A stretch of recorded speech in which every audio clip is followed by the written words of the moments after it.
दोस्तों नमस्कार, मैं संजय शर्मा स्वागत करता हूं एक बार फिर आपका आपके अपने चैनल श्रुति कोश में। और इस वीडियो में हम बात करेंगे दोस्तों वैदिक सभ्यता की प्रमुख विशेषताओं की।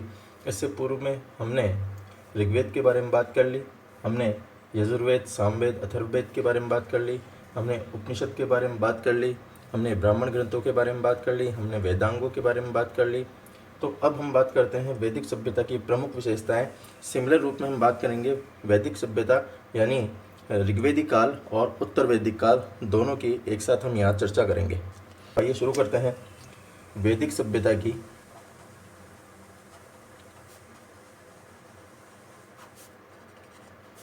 प्रमुख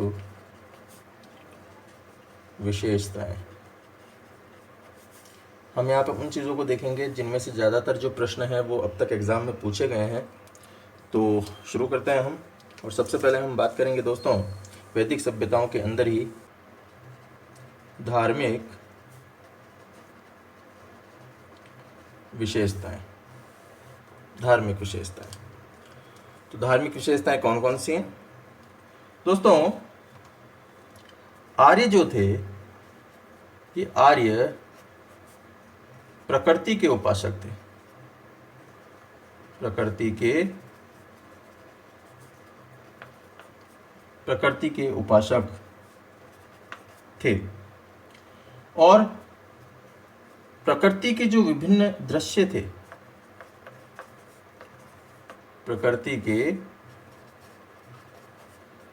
विभिन्न दृश्यों को ये आश्चर्यचकित होकर देखते थे।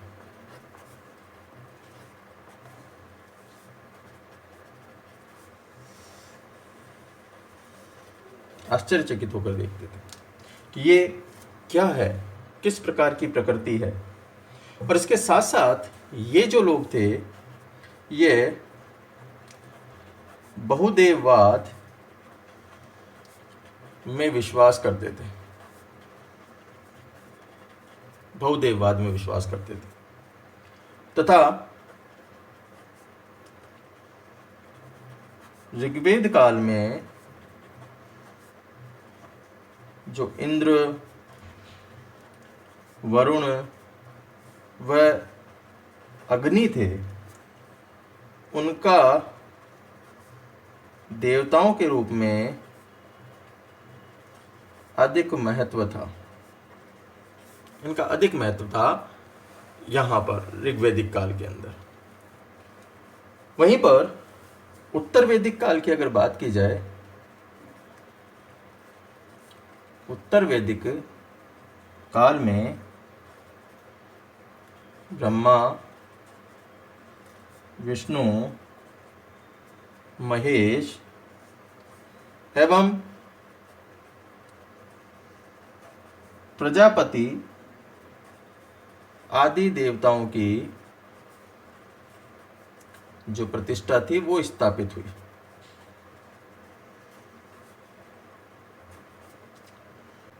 ये लोग बहुदेववादी होते हुए भी एकेश्वरवाद में इनका विश्वास था। एकेश्वरवाद में विश्वास था। इसके साथ साथ वैदिक काल में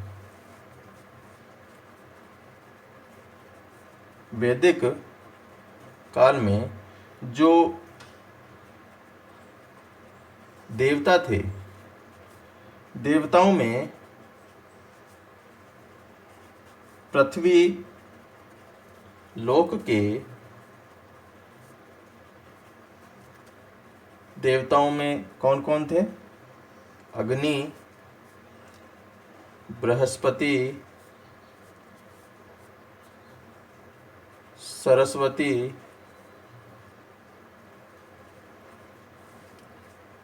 अग्नि, बृहस्पति, सरस्वती, पृथ्वी आदि देवताओं का अधिक प्रभाव था। तो वैदिक काल में जो देवता थे उन देवताओं में, पृथ्वीलोक के देवताओं में अग्नि, बृहस्पति, सरस्वती, पृथ्वी देवताओं आदि का प्रभाव था। और सोम देवता जो थे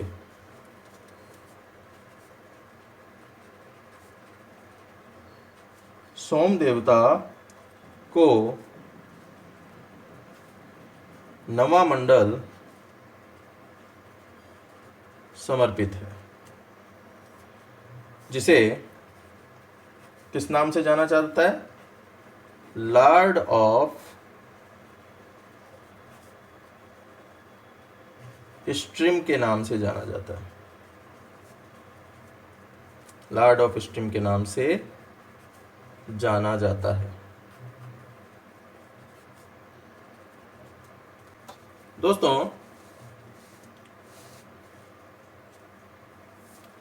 बृहस्पति देवता को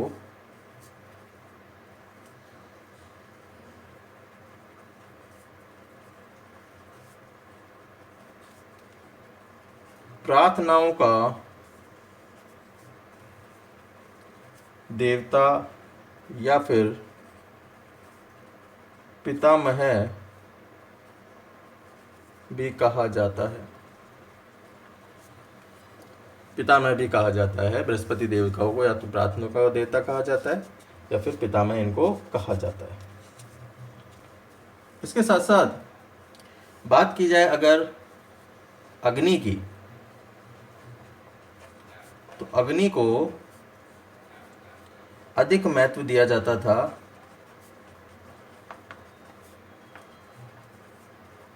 और अधिक महत्व देते हुए 200 जो सूक्त थे वो उसके सम्मान में गाए जाते थे। वहीं पर अगर आकाशीय देवताओं की बात की जाए,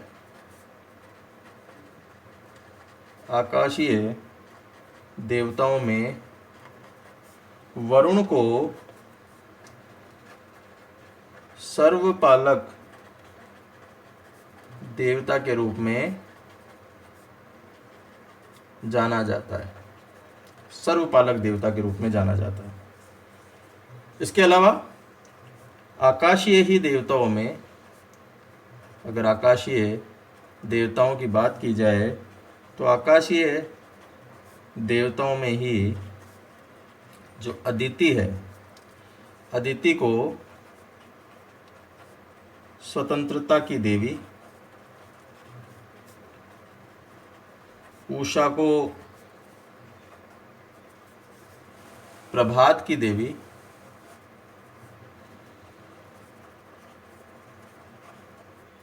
इसके अलावा अश्विन को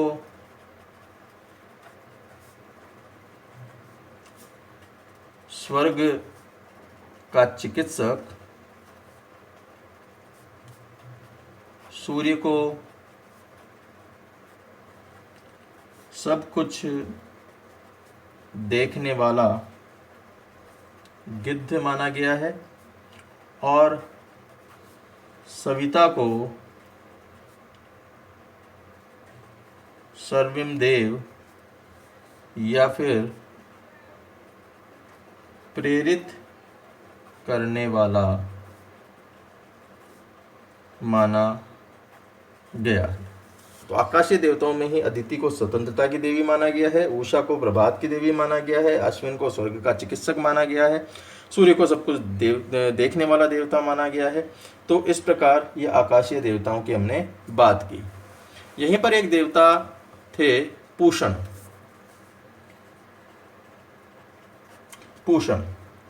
पूषण को बकरियों के द्वारा खींचा जाने वाला देव कहा जाता है, तथा रथों का नियंत्रण करने वाला देव माना जाता है। रथों का नियंत्रण करने वाला देव जो है वो माना जाता है। इसे पशुओं का देवता भी कहा जाता है। पशुओं का देवता, ये पशुओं का देवता भी कहा जाता है पूषण को। वहीं पे बात की जाए अंतरिक्ष के देवताओं की, तो अंतरिक्ष देवताओं में जो इंद्र है, इंद्र का नाम उल्लेखनीय है, जिसे जल मुक्ति का दाता कहा जाता है। जल मुक्ति का दाता। इसी के साथ पुरंदर भी अंतरिक्ष के देवताओं में, अंतरिक्ष देवताओं में शामिल है।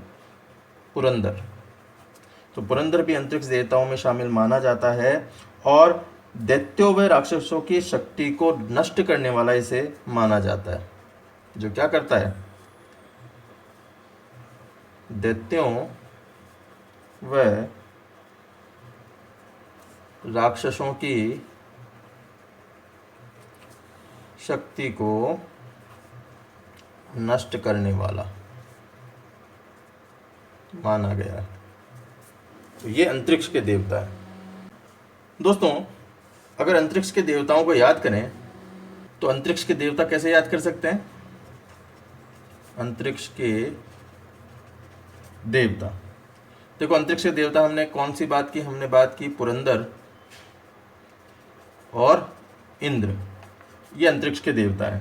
तो आप याद कर सकते हैं कि देखो पुरंदर और इंद्र तो अंतरिक्ष के देवता क्या हुए? आप एक ट्रिक के माध्यम से इसको याद कर सकते हैं कि पुए जानते हो, आप पुए खाते हो, पुए, तो पुई, पुए को पुई भी कहते हैं ना, पुआ पुई, तो पुई अन्न में आते हैं। आपके व्रत हो तो आप व्रत करते हुए क्या कहते हो कि साहब पुई तो अन्न में आते हैं, तो अन्न अंतरिक्ष, पु पुरंदर, ई इंद्र, तो पुई अन्न में आते हैं। तो जब अंतरिक्ष के देवता आपको पता चल जाएंगे तो बाकी के देवता आप पता कर सकते हो। पृथ्वी के कौन कौन से हैं? सोम, बृहस्पति, अग्नि, सरस्वती, पृथ्वी, ये पृथ्वी के देवता है। तो ये आप याद कर सकते हैं इस तरीके से। नेक्स्ट हम बात करते हैं यज्ञ कार्यों की। यज्ञ कार्य, तो यज्ञ कार्य किस प्रकार किए जाते थे? दोस्तों, ऋग्वेद काल में यज्ञ जो कार्य थे वो काफी सरल थे, जिनमें घी, दूध का प्रयोग होता था, घी दूध का प्रयोग किया जाता था। वहीं पर उत्तर वैदिक काल में ये जटिल हो गए और उनमें पशु बलि दी जाने लगी। जबकि ऋग्वेद काल में क्या था? घी और दूध का ही प्रयोग हो रहा था, लेकिन उत्तर वैदिक काल में ये किस रूप में चली गई? पशु बलि के रूप में चली गई। यहां पर गाय का महत्व माना जाता था, गाय का महत्व माना जाता था। तो उत्तर वैदिक काल में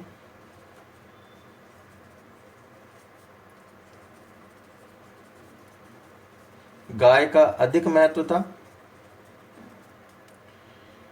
इसमें 33 करोड़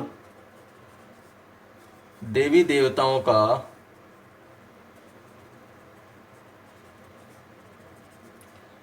निवास माना जाता था और इन गायों को नहीं होने को प्रतिष्ठा का सूचक माना जाता था। होना या नहीं होना, होना या न होना किसका सूचक था? प्रतिष्ठा का सूचक माना जाता था। यानी प्रतिष्ठा का सूचक था कि भाई तेरे पास गाय है क्या? अरे यार गाय तो नहीं है। अरे जब गाय नहीं तो क्या किया? तो ये क्या है? ये इस प्रकार इसको क्या माना जाता था? प्रतिष्ठा का सूचक जो है वो माना जाता था गायों को। यहीं पे दोस्तों हम बात करें, गाय के साथ साथ ये लोग पीपल की पूजा करते थे। पीपल की पूजा, तो पीपल की पूजा करते थे पीपल की पूजा का अधिक महत्व था, और ये वैदिक काल में अधिक महत्व था इसका। वैदिक काल में पीपल की पूजा का अधिक महत्व था, इसको भी महत्व दिया गया था। इसके साथ साथ ये कर्मवाद और पुनर्जन्म में भी विश्वास करते थे। कर्मवाद और पुनर्जन्म में। तो ये विकसित कब हुई? विकसित हुई वैदिक काल में। वैदिक काल में धारणा विकसित हो गई कि साहब कर्मवाद पुनर्जन्म इसकी भी कोई बात है क्या। तो इसके अनुसार प्रत्येक व्यक्ति को अपने द्वारा जो कर्म किए जाते हैं उन कर्मों का फल भोगना पड़ता है, तथा कर्मों का फल भोगने के लिए बार बार क्या होता है? पृथ्वी पर पुनर्जन्म होता है। यानी जो कर्म करेगा उस कर्म के लिए पृथ्वी पर क्या होगा? पुनर्जन्म होगा।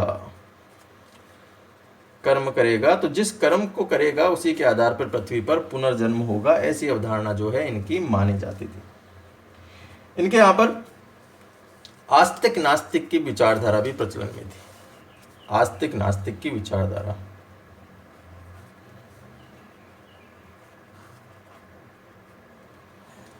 तो आस्तिक नास्तिक की विचारधारा भी थी।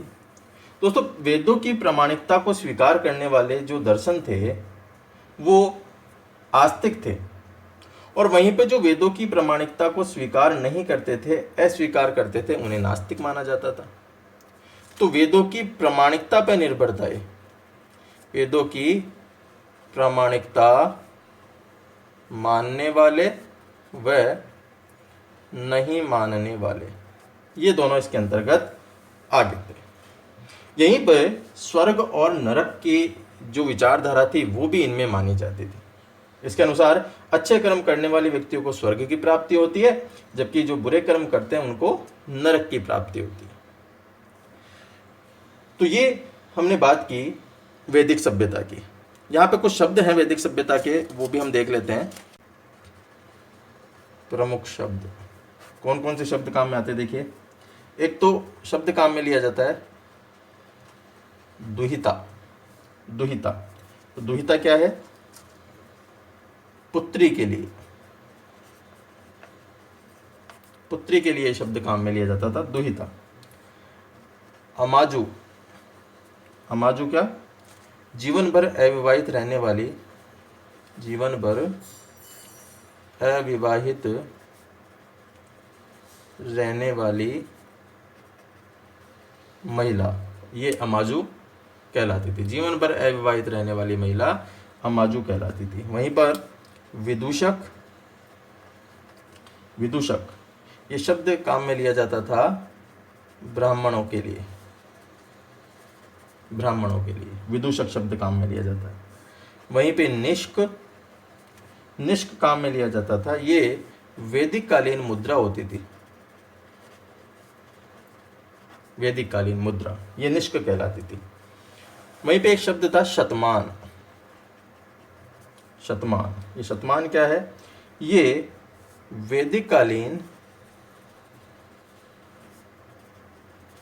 चांदी की मुद्रा, वैदिक कालीन चांदी की मुद्रा, ये शतमान कहलाती थी। सोमरस, सोमरस जी पेय पदार्थ, विशेष अवसर पर लिया जाने वाला, विशेष अवसर पर लिया जाने वाला यह पेय पदार्थ जो था वो सोमरस कहलाता था। गोधूम, गोधूम किसको कहा गया है? ये कहा गया है गेहूं को। वहीं पे कहा गया है यव, यव किसको कहा गया है? यव कहा गया है जौ को। इसके साथ साथ ब्रीही या फिर अक्षत किसको कहे गए हैं? ये कहे गए हैं चावल को। कृष्ण अयस, कृष्ण अयस क्या है? ये है दोस्तों लोहा। वहीं पे अगर सिंपल अयस की बात की जाए तो अयस क्या? अयस है तांबा। और तकमन, तेरे तकमन हो रहा है क्या? तकमन किसको कहा जाता था? ये कहा जाता था दोस्तों बुखार को। तो ये कुछ महत्वपूर्ण शब्द हमने यहाँ देखे। तो ये थी दोस्तों वैदिक सभ्यता, इसकी प्रमुख विशेषताओं के बारे में हमने यहाँ चर्चा की। आशा है आपको ये चीज़ें जो है वो समझ में आई होंगी। तो इस वीडियो में इतना ही। धन्यवाद दोस्तों।